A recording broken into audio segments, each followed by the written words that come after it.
Hi, welcome to the Invention Bootcamp podcast thing. My name is Mike. I'll be your host. I got three guests.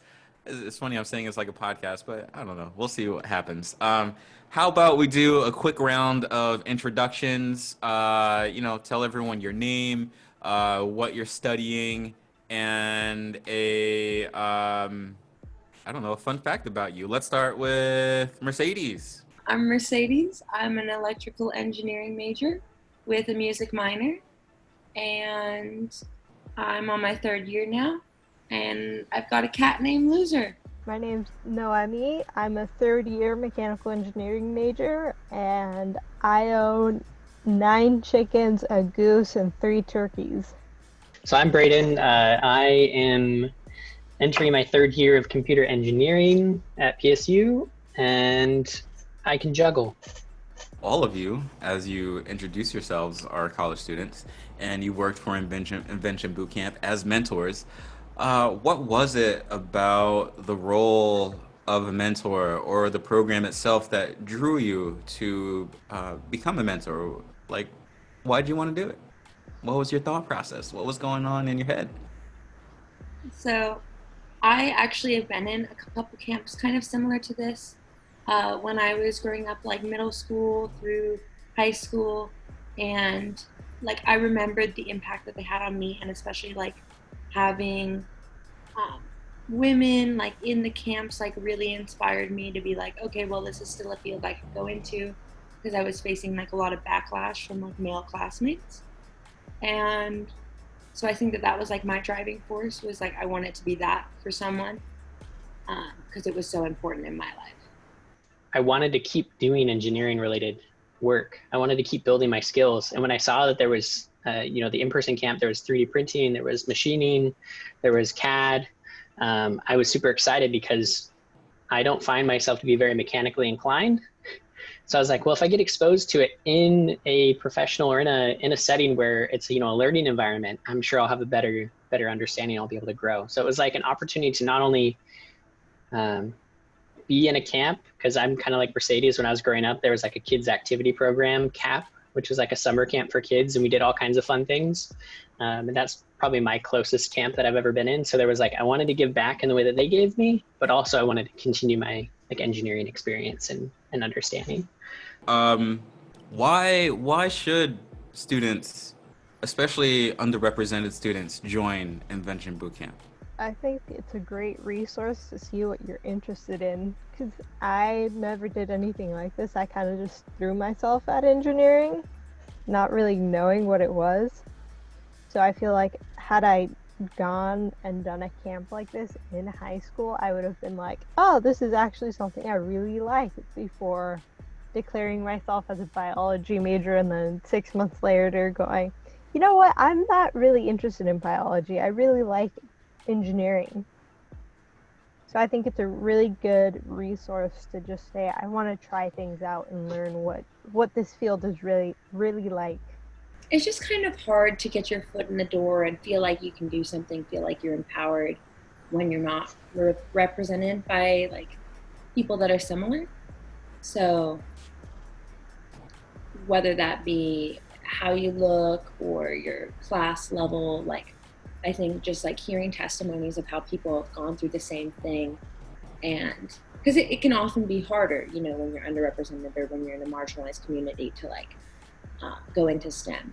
And so when you see others that did the same thing that you're trying to do, it's like a very important like encouragement. Like I don't know if I would have continued to pursue STEM if I hadn't seen women in the field and heard them talk about, oh, well, I've experienced the same things you're experiencing right now. And it gets better and you get through it. And I love my job and I belong here. And that's just like very important to hear. I think I definitely thought about it, especially like when my students would get discouraged, like I could feel it. I could feel being in that moment and like being discouraged because I had had lots of people in my life told me that I wasn't able to do it or that I shouldn't be doing it or that kind of thing. And so like, I think that I was able to help them when they were discouraged because I had felt that way. And because like I could understand what it was like to be in that position and and to maybe not know that you can do it. But like we all know that they can do it because we're sitting here watching them and they're so amazing. And like, so it's just like pushing them to like keep going. I don't know. I think that it really affected how I viewed the situation. Kind of going back to tie it back to your question on how are, you know, these underrepresented people important to be in these fields and in this camp, is that it really gives that exposure. It gives them the ability to discern for themselves what they enjoy doing and what they could see themselves doing. And by having mentors who represent them, like Mercedes was saying and Noemi was saying, it gives them an opportunity to see it as not only a possibility, but as an actual physical path that they can get there, and that they can be an engineer and that they can be a successful engineer. So I think that that's one thing that the camp really provides is exposure, but also just giving them, like, when it comes to representation, I think part of it is just being there, right? Just having Mercedes and Noemi and some of the other people in this camp, just having them be a part of this as representative college engineering students and computer science students gives the students a way to see there is a path. I mean, there must be, they're there, right? So, I mean, it's like that unsaid mentorship that just happens from being present and being a certain identity that they can relate to. What were some of your favorite parts about the camp, or about being a mentor, or working with the students? I really loved getting to know everybody, like especially like it was really just nice to get to know the students, get to know the mentors, and like Jerry and Kavi are great. Um, I loved the speakers. I loved like working with my group, and it was just like so satisfying when we got our mask done. Um, and like, because we hit some rough patches, and like when you get over the hump and you like get out of those rough patches and they're like excited about what they made, that's like makes everything so worth it.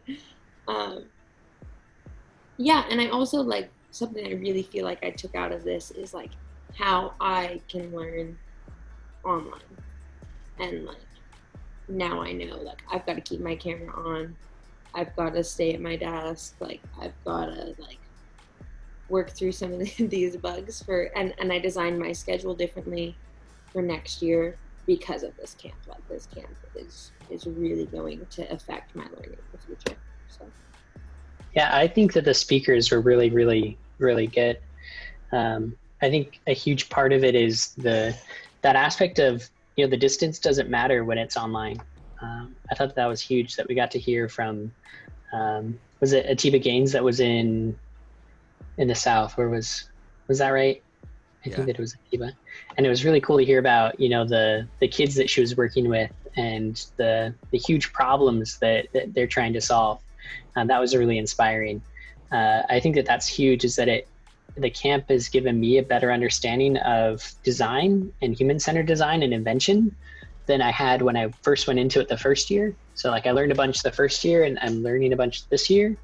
And I think that, you know, that aspect of teaching design and invention to solve a real problem is huge.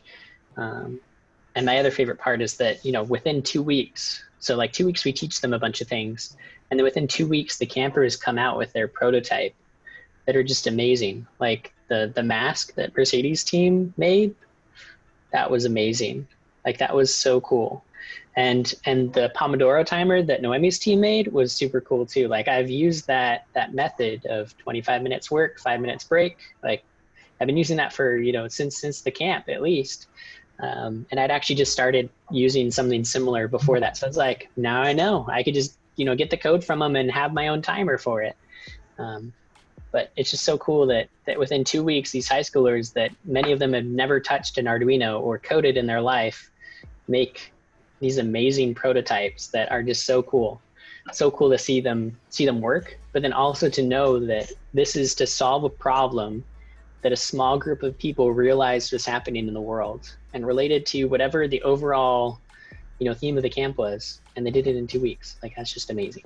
One of my favorite parts of the camp, in addition to Mario Kart, and in addition to meeting all of the students and meeting all of the mentors, was also the theme. Because in the past, I've always felt that sometimes the themes for the inventions weren't as accessible to some of the students in terms of it being sometimes a theme could be a bit abstract for them. Like last year, the theme was our streets, and we had to come up with designs and solutions for our streets. And for some of the students, they're just like, I don't really think about the streets like that. And I think that because this theme was, something that happened, like a few months ago, and it's still happening now, it's affected everybody, that this was something that every single student could relate to in some way. They were all either like at home, they had to do some form of remote learning. You can see that the designs that they came up with were relevant to what they were going through and maybe what they personally thought was important, like with the Pomodoro timer, like thinking about how do you focus on work because now it's a bit harder to do because we're at home for so long. Um, or the counting how many people are in a grocery store because maybe those students that came up with the idea, maybe they had a little bit of anxiety going into the store and not knowing if it was at capacity or not. And so they all came up with very different solutions or very different like realms of problems that maybe we didn't even think about or see. And so it wasn't just like, oh, I'm gonna try to make a DIY respirator or we're gonna come up with a cure. They were looking at problems that they faced. And so yeah, like I like the Pomodoro example because that one, at first glance, people may not think it was related to COVID-19. All of us students are struggling with the same problem. I had the problem of like, what's more interesting than 2 hours of someone talking at me? Uh, like Anything else? anything else on Netflix. I could watch every single Marvel movie back to back to back to back to back to back before I get tired. Then as soon as the lecture starts, I'm just like, I'm bored already. With what Mike was talking about with like COVID being a very like good design, because at first I was not excited about COVID being our camp theme. It's like I'm already living in COVID. I don't want to think about this anymore. But I thought that it really helped with the human-centered design process. Because like we did a lot of work on personas, and like my students, I feel like were able to get the personas easier than if it was a different concept we were working on.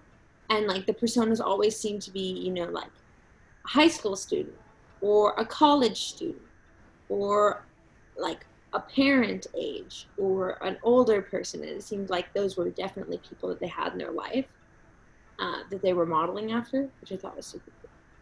And then also as far as like breaking into groups for the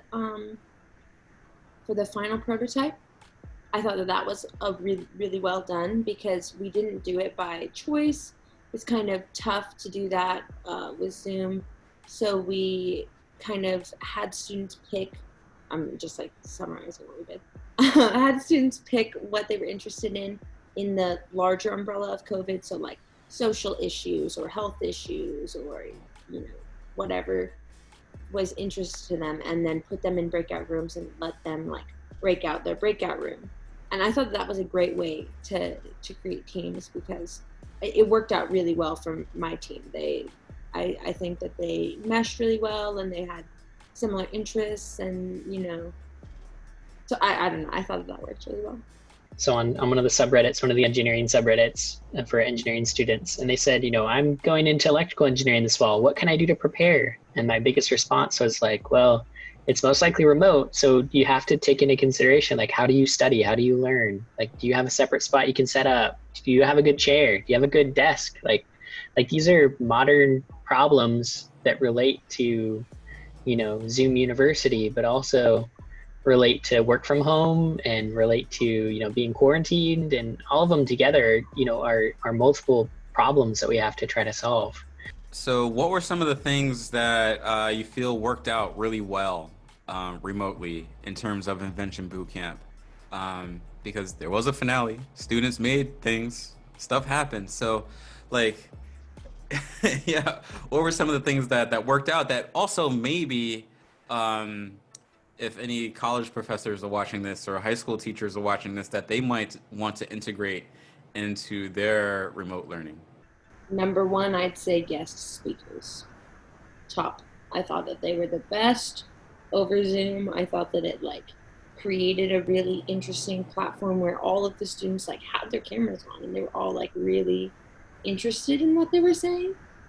And it also creates like this ability for, you know, people that want to speak that aren't in Portland or aren't in the area. Um, so you can get any kind of speaker that wants to like donate their time, uh, which I think is really cool and I think should be used in the future because they had such amazing point of views. It was really fun to listen to them. Yeah. Shout out if you're watching. I think for me, one of the things that went really well was the technical side of it. So I was technical support, so I knew that things didn't always work perfectly, and Chromebooks are not great for Zoom or Life. Um, but I think that what went really well was the aspect that we were working on really technical things. Sometimes we were working on code, we were working on, developing these projects using a lot of code for interfacing with sensors and handling them. Now, where is it in a classroom that you can have, it's so simple for the person that's helping, the professor, to be able to see your screen at the drop of a hat, or to be able to see multiple people's screens at the drop of a hat. I thought that the breakout room aspect of it and being able to like share code and view what they were doing went really well. I think that in person, it's pretty easy, you stand behind them, but as a professor and you have 30 people, I think the idea of having mentors mixed with breakout rooms made it really efficient for students that had questions. They were in smaller groups, so they could ask those questions and get the answers really quickly, and they could share their code really, really easily. They could share their full computer screen, which, you can't do easily with the professor who's sitting, up in the front lecturing at you. You can't be like, well, what about this? And like throw your screen at him. They'd have to come to you, So I thought that was really, really kind of a cool aspect of it, is that we could say, okay, we're going to break out into rooms, and rather than it's taking 5 minutes to like juggle desks and things, it was just, I could click a button. Usually it was me. That was kind of fun. Click a button, and within like three seconds, everybody was in their breakout room and had the space and the time to work effectively. So I thought that went really well for Zoom. Breakout rooms, use them if anybody's watching. Having every student have their own kit of things. A lot of the times it's like, bring your own supplies and do your own project. Having students working simultaneously on a single project, but they each have their own prototype they're working on, was a really good thing to have, because one of them could be testing one code on one screen and the other one could be testing another thing on the same prototype but in two different locations, and having completely different ideas was really cool to watch. Yeah, I also think that that's really important, because sometimes in projects that students get left behind. And so with every student making their own prototype, I feel like there was something in it for everyone. Like everyone had to get there and, go through their own path instead of like relying on others. Yeah, I like that idea of not being left behind, because sometimes I think that there's a mentality that, well, I did the whole project because they didn't help me at all. Well, did you do the project fully because they didn't help you at all, or because you didn't give them an opportunity to contribute because you took over the project? And I'm sure that I've been guilty of it in the past. So that's why I'm really mindful of it going forward, that you don't want to leave people behind. And having everybody have their own prototype was huge. Noemi, that was great tip. Great strength of the camp.